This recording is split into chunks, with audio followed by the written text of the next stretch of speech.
자, 오늘 함께할 두 분 소개해드리겠습니다. 하이투자증권 염정차장, 글로원 파트너스 이성웅 이사 모셨습니다. 두 분 어서 오세요. 네, 안녕하세요. 네, 반갑습니다. 또 스튜디오가 환하네요. 이성웅 이사님 때문에. 두 분 덕분에 환하게 빛납니다. 자, 지금 날카롭게 또 시장 이야기를 나눠봐야겠죠. 먼저 첫 번째로 저희 프로의 시선이 머문 섹터부터 공개하겠습니다. 네, 첫 번째 섹터는 화장품주입니다. 이제 실내 마스크 조만간 작별을 앞두고서 이제 화장품주 굿바이, 그러니까 굿 매수 타이밍으로 이어질 수 있을까 기대감 커지고 있습니다. 화장품주 대형 쪽으로는 조금 쉬어가는 분위기도 이어지고 있는데 그동안 워낙 기대감이 컸던 섹터입니다. 바로 염 차장님께 첫 질문 드려야 될 것 같은데 아무래도 중국 리오프닝이 가장 큰 기대감일까요? 어떻게 선택해 주셨어요? 네, 일단은 오늘도 역시나 시장은 좀 쉬어가는 분위기 속에서 그래도 네. 리오프닝 관련 섹터가 가장 좀 강한 모습을 보여주고 있고요. 뭐 강하다기보다 지금 잘 지켜주고 있는 자리다라고 좀 생각을 하고 있습니다. 특히나 이제 우리 국내에서는 이제 실내 마스크 해제에 대한 기대감이 있고 네. 중국에서는 아직은 그 리오프닝에 대한 기대감이지만 앞으로는 실제로 리오프닝 관련된 이제 매출액이 나올 수도 있는 1분기가 되지 않을까라고 좀 생각을 하고 있고요. 이 화장품주 관련해서는 사실 이제 지난 11월부터 반등이 나왔는데 아무래도 대형주 화장품 대형주인 LG생활건강, 아모레퍼시픽 같은 종목들이 워낙에 저점에 대한 부분을 확인을 했기 때문에 반등은 나왔습니다만 오히려 이제 이런 종목들은 지금 12월 이후는 조금 이제 보합에서 머물고 있고 그 후로는 이제 대형주가 아닌 중소형 종목들 중심으로 꾸준히 지금 상승세를 이어가고 있다. 오늘도 그 흐름이 좀 이어지고 있고 이 화장품주 같은 경우에는 뭐 지금도 한 최근 한 1-2개월간 많이 올랐지만 네. 주봉 차트로 보게 되면 사실은 여전히 이제 고점 대비해서는 아직도 좀 더 많이 상승할 수 있는 룸이 남아 있다라고 좀 보고 있습니다.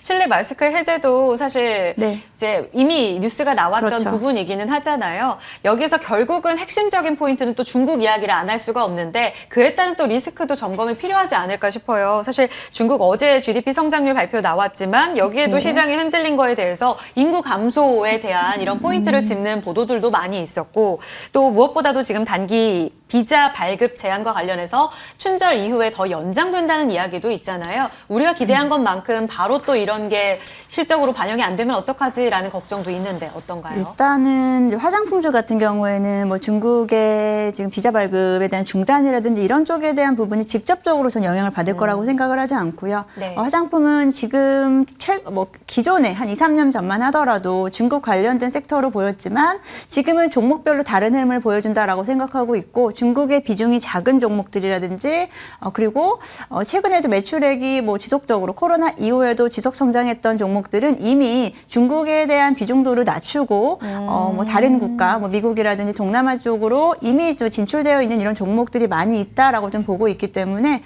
반드시 뭐 중국의 영향이 직접적이진 않다, 제한적이지 않다라고 좀 보고 있습니다. 그렇군요. 종목별로 다르긴 하지만 중국의 리스크는 크지 않다 이렇게 정리할 수 있을 것 같아요. 같은 시각으로 보시는지 이번에는 이성웅 이사님께 좀 의견을 여쭤봐야 될 것 같은데 방금 염정 차장님도 지적해 주셨지만 몇몇 종목들은 이미 중국이 아닌 북미나 뭐 유럽 쪽으로 다변화하고 있다라는 이야기도 해주셨잖아요. 네. 이 이사님도 이미 이런 어느 정도의 대응이 잘 되고 있다고 보시는지 바로 올해 1분기부터는 실적 기대할 수 있다고 보세요?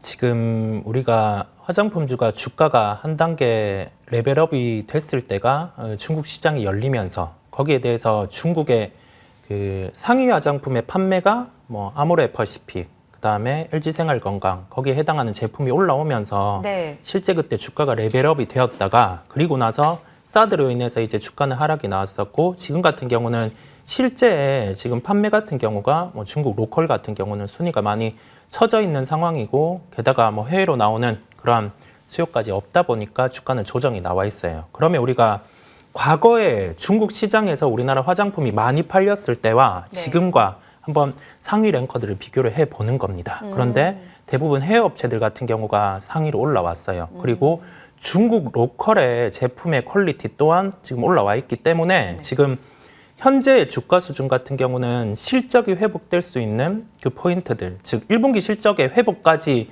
톤을 맞춰서 주가는 상승이 나와 있습니다. 예, 그러면 지금부터 필요한 게 뭐냐면 모멘텀이 뭘까? 시장의 파이는 커지는 겁니다. 그렇죠. 중국 시장이 중국까지 열리고 열리니까. 뭐 글로벌 시장이 열리고 하면은 우리가 제품 판매의 상위군 쪽으로 화장품의 소재라든지 그런 부분을 납품하는 회사들이 더 업사이드가 크단 말이죠. 네, 그러면 우리가 여기에서 알 수 있는 점은 중국 로컬에 대한 매출 비중이 높은 코스맥스라든지 아니면은 색조 화장품에 대해서 지금 글로벌 상위권에 납품을 하는 CNC 인터내셔널이라든지 이러한 기업들 같은 경우가 대형 화장품보다는 업사이드가 더 높다라는 결론이고요. 네. 그러한 접근 또한 뭐 리오프닝이 더 강화가 되고 이 부분에 대해서 시장이 열리더라도 대형 화장품보다는 지금 ODM 업체의 주가 상승률이 더 높을 것으로 보입니다. 여기에 대해 염 차장님 질문 바로 드려야 될 것 같아요. 지금 중국 로컬 쪽의 비중 높거나 ODM 쪽으로 실력 있는 쪽이 유망하다라는 의견 나왔습니다. 같은 시각으로 보세요? 아니면 대형사 쪽으로 그래도 좋지라고 보시는지. 앞서 말씀드린 대로 지금 대형주 같은 경우에는 사실 신규 모멘텀이 없었기 때문에 사실 주가 하향 리포트가 나왔고요. 하향 리포트가 저점이었다라고 좀 생각을 하고 그렇기 때문에 거기서 반등은 살짝 나와줬지만 반등에는 좀 한계가 있었다라고 좀 보고요. 저도 말씀하신 대로 네. 이제 국내 비중이던 아니면은 해외 중국을 제외한 국가의 비중이 높은 종목들이 사실은 지금 상승폭이 좀 크게 나타나고 있어요. 아이패밀리 SC 같은 이런 종목들 같은 경우에는 해당 제품이 일본 내에서의 비중이 이제 사실 높아지고 인지도가 높아짐으로 인해서 주가가 저점 대비해서 사실 큰 폭으로 상승을 해줬고요. ODM 같은 경우에서 가장 또 유명한 기업이 코스맥스인데 코스맥스 역시도 최근에 이제 상향 리포트에 대한 부분이 나왔고 네. 이런 종목들은 코로나에도 사실 매출액 실적의 흔들림이 거의 없었다라고 좀 보고 있거든요. 그렇기 때문에 그런 기업들이 기존 실적에 기반을 해서 지금 뭐 시장은 좀 더 오픈될 수 있다라고 보여지고 실내 마스크 해제되면 아무래도 우리 여성분들 하나라도 더 사게 될 수밖에 없거든요. 그렇죠. 예, 그렇기 때문에 올해 실적도 전년 대비해서 분명히 좀 상향될 수 있을 거다라고 좀 보고 있습니다. 네, 코스맥스 6곳에서 올해 들어서 목표가 상향 조정 네. 나왔습니다. 색조 쪽으로도 목표가 상향 조정 리포트 많고요. 그럼 마지막으로 좀 질문 드리죠. 염 네. 차장님 그럼 토픽 주신다면 어느 쪽으로 공략기 맞을까요? 지금 이제 중소형주 쪽에서 봐야 되겠는데요. 저는 사실은 이제 뭐 코스맥스도 좋긴 한데 사실 클리오를 지속적으로 보고 있었어요. 뭐 아시다시피 클리오 색조 화장 쪽에서 중저가 브랜드잖아요. 중저가 브랜드임에도 불구하고 고객 충성도가 높은 편이다라고 좀 네. 생각을 하고 있고요. 여기 거 쓰세요? 저도 한번 좀 사봤습니다. 쿠션 유명하고. 맞습니다. 쿠션 그렇죠. 좋습니다. 예. 네. 클리오 같은 경우에 일단 뭐 국내에서의 국내 매출 성장률도 사실 좀 큰 폭으로 좋아지고 있는 상황인데 말씀드렸듯이 중국의 의존도가 많이 낮아졌고 사실 미국 내에서의도 비중이 좀 높아지고 있는데 미국 내에서는 이제 지난 작년이죠. 그 아마존의 프라임데이에서 전년 대비 매출이 한 10배 정도 성장을 했고 그리고 단일 제품인 페리페라 같은 경우 매출액이 전년 대비 한 120% 정도 성장을 했다라고 보고 있습니다. 일단은 워낙에 제품에 대한 어떤 가성비가 좋은 제품군으로 구성되어 있고요. 뭐 네. 다들 잘 아실 거예요. 여성분들을 들으시면. 그래서 사실 실사용을 해본 사람 입장에서 앞으로의 뭐 성장성이라든지 그리고 앞으로의 뭐 어떤 견조한 실적 같은 부분이 크게 무리가 안 될 것 같다라고 좀 생각이 들고 지금 단기간에 주가가 약간 30% 정도, 많이 30% 정도 한 2달에 걸쳐서 오르긴 했는데 네. 말씀드린 대로 사실 주봉 차트로 보게 되면은 작년 1월 기준으로 해서 24,000원 찍었던 종목이거든요. 아직도 지금 반등이 지금 시작은 되고 있지만 이미 시작은 됐지만 추가적인 상승 룸이 남아 있다라고 좀 보고 있습니다. 물론 주가라는 게 우리가 매수 타이밍은 가장 좀 낮게 잡으면 좋으니까 최근에 이제 흐름세에서 오늘도 추가 상승이 나오고 있어요. 그러니까요. 예, 그렇기 때문에 뭐 급하게 이 종목을 바로 잡자라는 관점은 아니고요. 예. 이런 종목들은 조정이 좀 나오면 잡고서 좀 기다릴 수 있는 종목이다라고 생각하고 있습니다. 네, 그럼 라인을 어느 정도 2만 원 위까지 보시는 거예요? 증권가에서 21,000원, 22,000원 지금 TP 나오고 있는데요. 네네. 뭐 저도 지금 이제 일봉 차트를 보게 되면은 상당히 지금 최근에 올랐기 때문에 부담스럽지만 주봉 차트를 보기에는 지금 2만 원을 돌파할 경우에 충분히 뭐 근시일 내에는 돌파할 수 있다라고 보고 있는데 22,000원 정도까지는 좀 열어뒀으면 좋겠고 그리고 손절가 같은 경우는 15,000원 드리겠습니다. 알겠습니다. 가격 전략까지 받아봤습니다. 색조의 클래식이죠. 클리오가 지금 토픽으로 제시가 됐는데요. 매수 가격 좀 조정 시에도 충분히 매력적이고요. 이 흐름 따라서 22,000원까지의 움직임 보고 계십니다. 손절 라인은 15,000원으로 제시됐습니다. 염정 차장님께서 선택해 주신 화장품 섹터 안에서의 클리오 탑픽까지 전략 들어봤습니다. 두 번째로 넘어가 볼까요? 프로의 시선이 머문 오늘의 두 번째 섹터입니다. 네, 공개해보면 엔터입니다. 사실 뭐 화장품주와도 연결고리가 어느 정도는 있다고 볼 수 있을 것 같아요. 리오프닝 쪽의 움직임 속에 서서히 석 달간 오름세를 나타내면서 바닥을 다지는 모습이 이어지고 있습니다. 물론 신고가를 기록한 JYP를 제외하고는 전체적으로 바닥권에서 서서히 올라오고 있는데요. 이 흐름이 계속해서 이어질까에 대한 답까지 들어볼까요? 이 섹터는 이성웅 이사님께서 좀 선택을 해주셨잖아요. 네. 엔터주를 선택하신 이유, 걸그룹 좋아하시나요? 네, 뭐 걸그룹, 보이그룹 대부분 가리지 좋아하고요. 않고 다 좋아하세요? K-팝 많이 들으시나요? 네, 좋아합니다. 네, 좋아하다 보니까 자연스럽게 관심이 가게 됐고 이게 무형자산을 통해서 이익을 창출하는 그러한 사업 같은 경우는 비용이 낮습니다. 이게 변동비 같은 경우는 발생을 하지만 고정비는 낮다 보니까 네. 매출 레버리지 효과죠. 특정 매출을 넘어서면 영업이익률 같은 경우가 한 50% 증대를 할 수 있는 요인이 존재합니다. 네. 그 부분 같은 경우가 대표적으로 지금 일본 시장에 대해서는 실제 뭐 우리나라로 이 관광객들이 유입이 되고 있는 상황이에요. 그런데 아직 적극적인 일본 콘서트는 아직 열리지 않고 있는 상황입니다. 그런데 엔터 같은 경우가 1분기가 통상 비수기인데 예. 작년에 올해 상반기에 그 엔터 업체들의 스케줄을 보면 1분기 같은 경우도 콘서트가 열리게 돼요. 그러면 비수기에 대한 부분을 실적으로 커버가 가능한 거고 네. 이걸로는 이제 상승은 부족합니다. 우리는 언제나 플러스 알파 요인이 있는 점을 찾아내야 되는 거예요. 네, 네. 그런데 중국 시장이 열리게 될 경우 지금 엔터 업종 같은 경우 대표적으로 JYP 엔터, SM 같은 경우가 올해 연간 영업이익이 1,200억 원이 목표치입니다. 그런데 그 부분은 지금 열리는 오프라인 콘서트의 예정 부분 같은 경우를 감안을 하면 충분히 이 부분은 달성이 가능해요. 그런데 여기에 더해져서 중국 시장의 콘서트가 열리게 되면 네. 영업이익 같은 경우는 한 30% 정도 업사이드가 더 열리게 됩니다. 그러면 지금 리오프닝과 관련해서 위에 상승할 수 있는 룸이 기본적으로 30% 이상 남아있는 업종 같은 경우는 충분히 지금 살펴봐야 되는 거죠.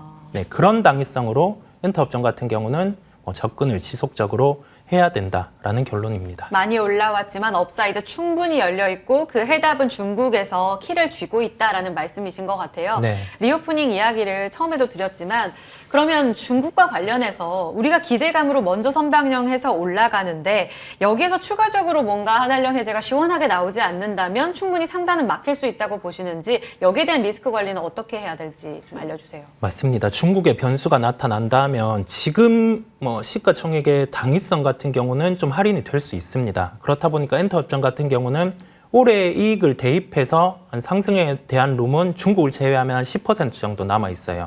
그런데 중국이 만약에 여기에서 좀 이런 모멘텀이 제거가 돼요. 그러면 엔터 같은 경우도 하나의 모멘텀이 없어지는 거죠. 네. 그러면 주가 같은 경우는 여기에서 상승 탄력도가 줄어들 수 있습니다. 그 점을 네. 염두에 둬야 됩니다. 그렇죠. 실망감으로 또 크게 하락할 수도 있고 이게 만약에 꺾이게 되면 많이 하락할 수도 있는 거잖아요. 네, 그렇습니다. 그렇죠. 근데 네. 얼마 전에 어제였었죠. 네. 중국 쪽에서 지금 마카오, 홍콩 쪽으로 2월부터 3월부터는 이제 공연 재개된다라는 시그널도 보내줬는데 네. 이런 거는 계속 그럼 체크가 필요하겠네요. 네, 뭐 그런 부분에 대한 체크가 필요한데 네. 하나의 트리거가 이 부분에 대한 확장까지 생각할 수 있어요. 하나의 트리거는 건가요? 패키지 관광입니다. 아. 네, 그 부분을 열어주는 단계는 왜 중요하냐면 충분히 이제 그 중국 로컬에 있는 그 머무르는 사람들을 해외로 보내겠다는 점이거든요. 네. 그러면 해외에서도 충분히 이제 중국으로 들어갈 수 있는 환경이 조성되다 보니까 지금 엔터 업종을 바라보시는 분들은 중국의 패키지 관광 허용 그 점을 보시면 되겠습니다. 오, 알겠습니다.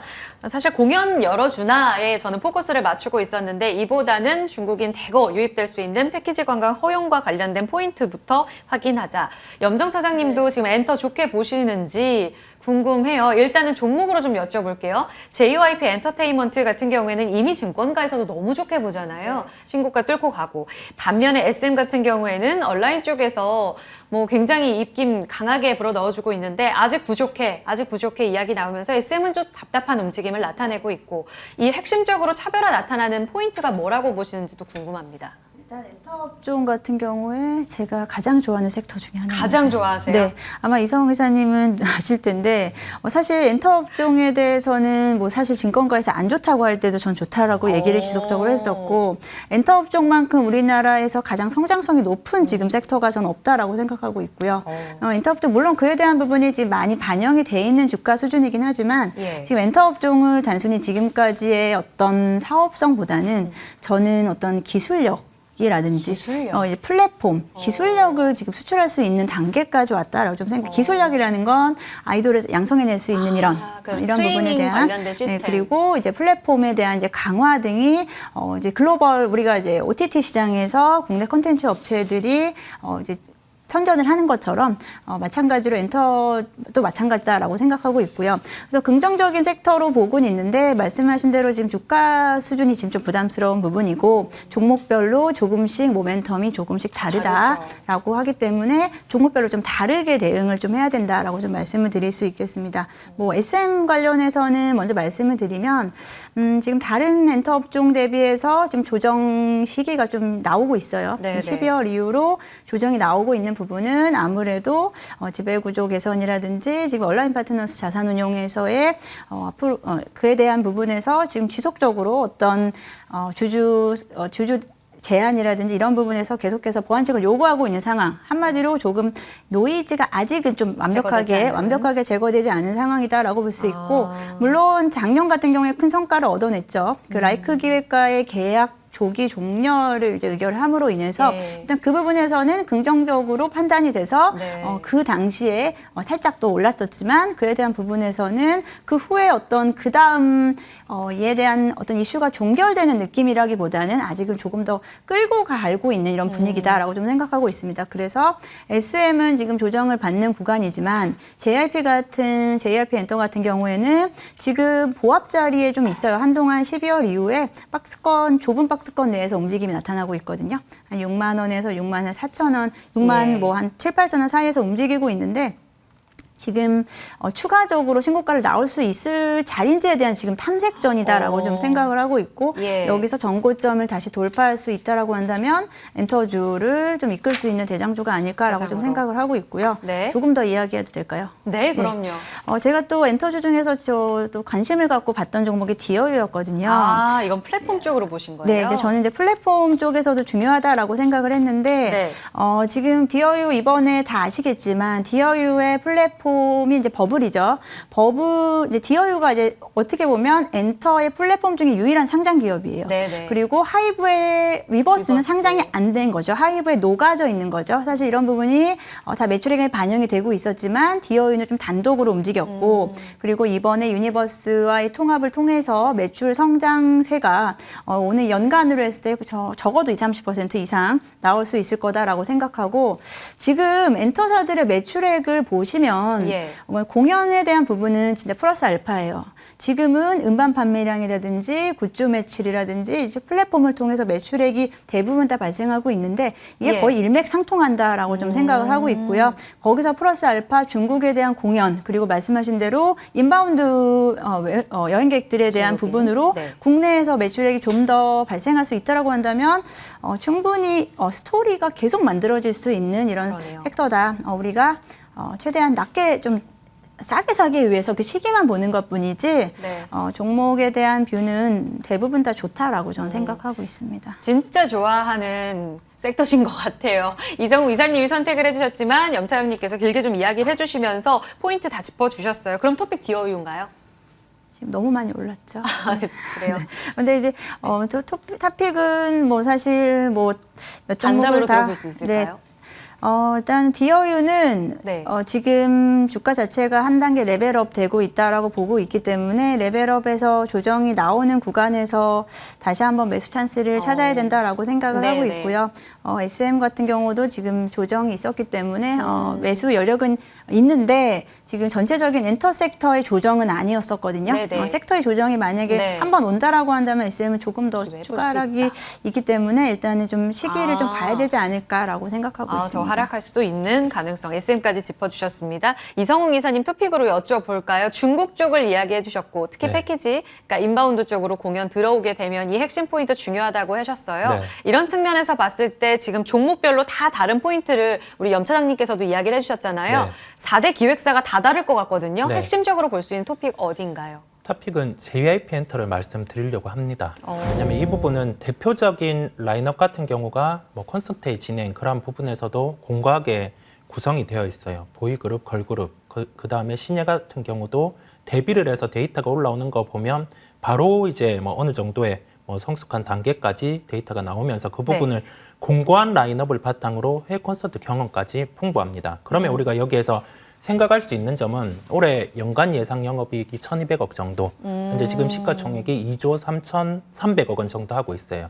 그러면 우리가 여기에서 중국 시장이 열린다고 하면 가장 먼저 플러스로? 업사이드를 받을 수 있는 게 JYP 엔터고 여기에서 시가총액 기준으로 한 30% 정도 플러스 요인이 존재한다고 보입니다. 그런 점을 우리가 기본적으로 생각을 하고 네. 이게 방향성에 따라서 어떤 기업이 먼저 주가가 상승을 하고 그 부분에 따른 뭐 구분 정도지 대부분의 엔터 같은 경우는 지금 뭐 할인을 받고 있는 구간까지 돌입을 해 있기 때문에 관심을 가져야겠습니다. 알겠습니다. JYP 엔터테인먼트 토픽으로 함께 들어봤습니다. 세 번째로 넘어가 보도록 할게요. 세 번째, 또 프로의 시선이 머문 쪽 제가 또 선택을 해봤는데요. 시장 이야기로 풀어가 보겠습니다. 오늘 BOJ 너무 기대했나요? 저희 좀 힘이 빠지는 모습이죠. BOJ 쪽에서 정책을 유지하겠다라고 이야기를 했습니다. 사실 상단을 폐기하면서 이런 시나리오까지 반영이 될 것으로 예상을 했는데 유지 쪽으로 방향을 잡았고요. 이후에 원달러 환율은 상승으로 전환을 했습니다. 그럼에도 불구하고 지금 양 시장 안에서 외국인의 매도 축소되는 분위기입니다. 자, 이성웅 이사님께 먼저 여쭤봐야 될 것 같은데요. 이 이사님, 일단은 외국인이 오늘 원달러 환율 상승 쪽으로 방향 잡은 것에도 불구하고 네. 매도 줄여가면서 오히려 매수 전환 나오는 코스닥까지 이 어떻게 해석을 하면 될까요? 우리가 기존에 YCC 기준으로 해서 일본 같은 경우가 정책의 변화가 있을 가능성이 부각됐을 때 시장 한번 조정이 나왔어요. 네. 그럼에도 불구하고 움직였던 업종이 엔화 부채 이 부분이 엔화와 관련돼서 좀 변화가 있을 수 있는 기업 같은 경우가 주가가 강했습니다. 먼저, 이게 네. 대표적으로 저가항공 쪽, 그다음에 이 비용 단위 들어가는 운송 쪽 이쪽이 강했단 말이죠. 그러면 지금 시장 같은 경우도 동일하게 지수의 조정의 변동은 있을 수 있어요. 그럼에도 불구하고 이 엔화 자산과 연결해서 수혜를 볼 수 있는 종목, 더 상승이 강화될 수 있는 종목이 저가항공 쪽입니다. 본업과 더해져서 비용까지 함께 더해질 수 있는 저가항공 쪽 같은 경우가 상승의 강화가 나타날 가능성이 높겠습니다. 그래요. 그러니까 이 흐름 계속해서 기조 유지된다라는 말씀으로 해석하면 될까요? 네, 이 기조는 유지되고 일본의 정책 변화 같은 경우는 아마 그 지금의 물가 수준의 톤의 변화가 있을 때 그때 같은 경우는 금리의 터치도 가능합니다. 알겠습니다. 염 차장님은 어떻게 보세요? 지금 연초에 사실 엔화나 유로화 강세 때문에 달러화가 좀 약세 움직임을 나타냈었는데 그 때문에 우리 환율 수급도 좀 유리하다라는 이야기를 많이 했었잖아요. 그런데 엔화 강세 주춤하게 되면 결국 우리 수급 쪽으로 좀 불리한 거 아니야? 이런 해석도 있는데 어떻게 볼까요? 뭐 일단 오늘의 흐름만 봐서는 일단 뭐 당분간 뭐 그냥 순간적으로 뭐 엔화가 급락이 나왔다가 다시 한번 좀 더 반등이 나오는 모습이고 뭐 환율도 그렇게까지 크게 좀 움직이는 모습은 좀 안 나타나고 있다라고 보고요. 이제 수급적인 차원에서도 우리가 뭐 우려했었던 뭐 외국인들의 이탈이라든지 이런 부분이 좀 빠르게 나타나진 않고 있습니다. 일단은 그보다는 이제 뭐 엔화 약세 그리고 달러의 뭐 강세, 엔화의 강세가 좀 더 유지됐다라면 물론 더 우리나라에는 더 호의적일, 좀 더 긍정적일 수는 있겠지만 이런 부분보다는 어떤 앞으로 이제 뭐 환율적인 측면에서는 지금 일단은 1250선 전후로 해서 지금 한동안 움직이고 있기 때문에 환율의 영향보다는 이제 수급적인 차원에서 외국인들의 수급이 다시 또 대형주로의 움직임이 나오는 부분을 좀 체크해야 된다라고 생각하고요. 지금 환율의 구간 밴드에서는 지금은 크게 영향을 미치지 않았다라고 단기적으로는 좀 평가하고 있습니다. 알겠습니다. 다시금 원달러 환율은 하락으로 돌아서면서 1237원의 등락 이어지고 있습니다. 매크로적인 이슈는 어느 정도 잠정적으로 좀 마무리가 됐기 때문에 섹터 안에서 연속성 있는지 확인해보자. 이렇게 정리하도록 하겠습니다. 프로의 시선 마무리 짓겠습니다. 네, 지금까지 하이투자증권 염정 차장, 글로원 파트너스 이성웅 이사 함께했습니다. 두 분 고맙습니다. 네, 감사합니다.